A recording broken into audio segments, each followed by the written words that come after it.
వాడుక అతిథులు మీరు మాకు ఇవ్వాల కానుక. నేను చెప్పాను వద్దాం మా కినుక, నిలబడండి బిడ్డల వెనక, మోగించండి మీ చప్పట్ల జనక జనక. ఎలా ఎంత జాగ్రత్తగా బిడ్డలు మనం పెంచాలో ఇప్పుడు కాదు. నా బిడ్డ జూనియర్ ఇంటర్లో మ్యాథ్స్ ఫెయిల్ అయ్యాడు, ఇంటికి రాలా, ఏడున్నాడు, నితికి తోడు ఏడుస్తున్నాడు. ఏమైందిరా అన్నాను. ఒక పేపర్ ఫెయిల్ అయినాను. ఎన్ని పేపర్లకి? 6 పేపర్లకి.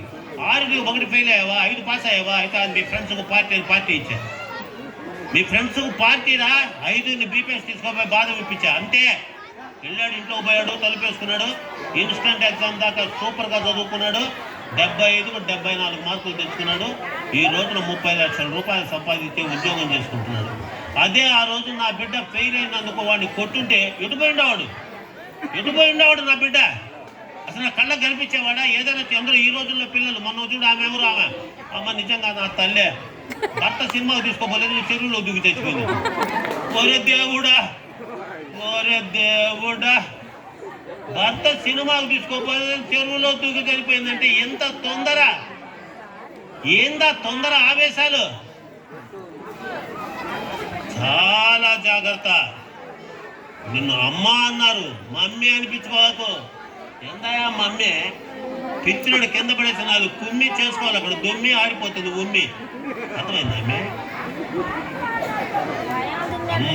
అమ్మ అంటే అన్నీ మనకిచ్చేది. నాన్న నా వేలు పట్టుకొని నడిపించిన ఆయన. అన్న అమ్మలాగా అయ్యలాగా నడిపించేవాడు. అక్క అమ్మలాగా కనిపించేది. అత్త అమ్మ తర్వాత తల్లి లాంటిది.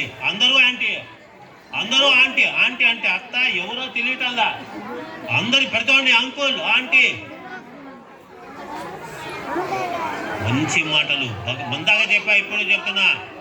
బిడ్డను ఒళ్ళో పెట్టుకొని భగవద్గీతలో ఒక వాక్యం, బైబిల్లో ఒక వాక్యం, ఖురాన్లో ఒక వాక్యం నేర్పిస్తే బిడ్డల్లో ఎంత భక్తే. అమ్మాయి పిల్లోని స్కూల్కి ఫ్రెండ్స్కు 3 బిస్కెట్లు కలిపి 5 బిస్కెట్లు పంపించు. అరే నీ ఫ్రెండ్స్ కూడా పెట్టరా అని ఇప్పటి నుంచే నేర్పించు. అంతేగాని నా బిడ్డే తినాలి, మిగతా వాళ్ళు తినకూడదు. ఏందమ్మా పెంపకము? ఇంకా రేపు బిడ్డకు ఉండదు పంపకము. బిడ్డకు ఎదుటివాడికి పెట్టేటట్టు మన మాతృభాషను గౌరవించాలి. మా తెలుగు తల్లికి మల్లెపూ దండ ఉందా మీ స్కూల్లో? అండ. నా తెలుగు భాష మీద పడకూడదు ఎండ. నా తెలుగు భాష తీయటి లడ్డుండ, అది చల్లటి నీటి కుండ, తెలుగువాడిగా నేను ఉండ, ఎగరేస్తా జెండా, అదిరా బిడ్డ నా అజెండా. సినిమాలు, క్రికెట్లు చూడండి, వాటినే పెట్టుకోవద్దు.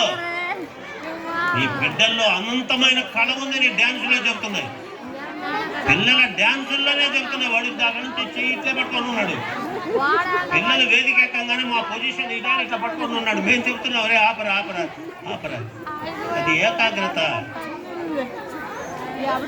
ఈ రోజుల్లో పిల్లవాడు పాపం 7 గంటలకు వేకప్, 8 గంటలకు మేకప్, 8:30 రిక్షావాడు పికప్, ఇంకంతా ఆయమ్మ చెకప్, అమ్మగారేమో టీవీ థింకప్, ఇంకా పిల్లవాడు కదా మళ్ళీ ఇంకప్పు, వాడేమవుతాడు పికప్. వాడిని బాగా దగ్గరగా దేవదానవ యక్షగరుడు గంధర్వ కిన్నెర కింపురుషాదులు జయించిన హిరణ్యకశిపుడే ప్రహ్లాదులు స్కూల్ నుంచి రాగానే తొడ మీద కూర్చోబెట్టుకొని, ఏం చదివావురా బిడ్డ, అయ్యవారు ఏం చెప్పాడు, పాట చెప్పరా అన్నాడు. మరి మీరే చాలా గొప్ప ఊరు, చేవూరంటే తమాషా అనుకున్నారేమో. పిల్లలు చేవూరు చాలా ప్రసిద్ధమైన ఊరు. ఇటువంటి చోట పిల్లల మనసుకు హాయి. అది చెప్పడానికి వచ్చాని రేయి. తల్లిదండ్రులు కలపాలి మీ చేయి, కారణం స్కూల్ పేరు స్థాయి. అటువంటి స్థాయి స్కూల్లో మీ బిడ్డల భవిష్యత్తుకి నాయుడు గారు చూపించాలి మీ డేరు. తల్లిదండ్రులు చెప్తున్నారు తీసుకోమని కేరు. మీలాంటి యువకులు చాలా రేరు. బిడ్డల భవిష్యత్తు కోసం మీరు చేయాలి పోరు. మీ కష్టాన్ని తల్లిదండ్రులు మర్చిపోరు. వాళ్ళ భవిష్యత్తుకి ఇక్కడ వేయాలి వేరు. దాన్ని ఎవరూ చేయలేరు వేరు. అప్పుడు గురువు గారు ఆశయాలు సాధించి తీరు. ఎందుకంటే కష్టంగా మనం చేస్తున్నాం పోరు. ఆ కష్టాన్ని ఎవరు మర్చిపోరు. నువ్వు తప్పకుండా సాధిస్తావు ఈ బజారు. అది చెప్పడానికి వచ్చాను చేవు.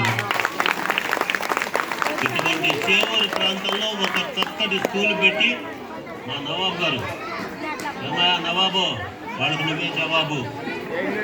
అందులో చూడు, అటు ఉగాది వచ్చింది, నిన్న రంజాన్ వచ్చింది, రేపు ఉదయం మహానుభావుడు అంబేద్కర్ గారి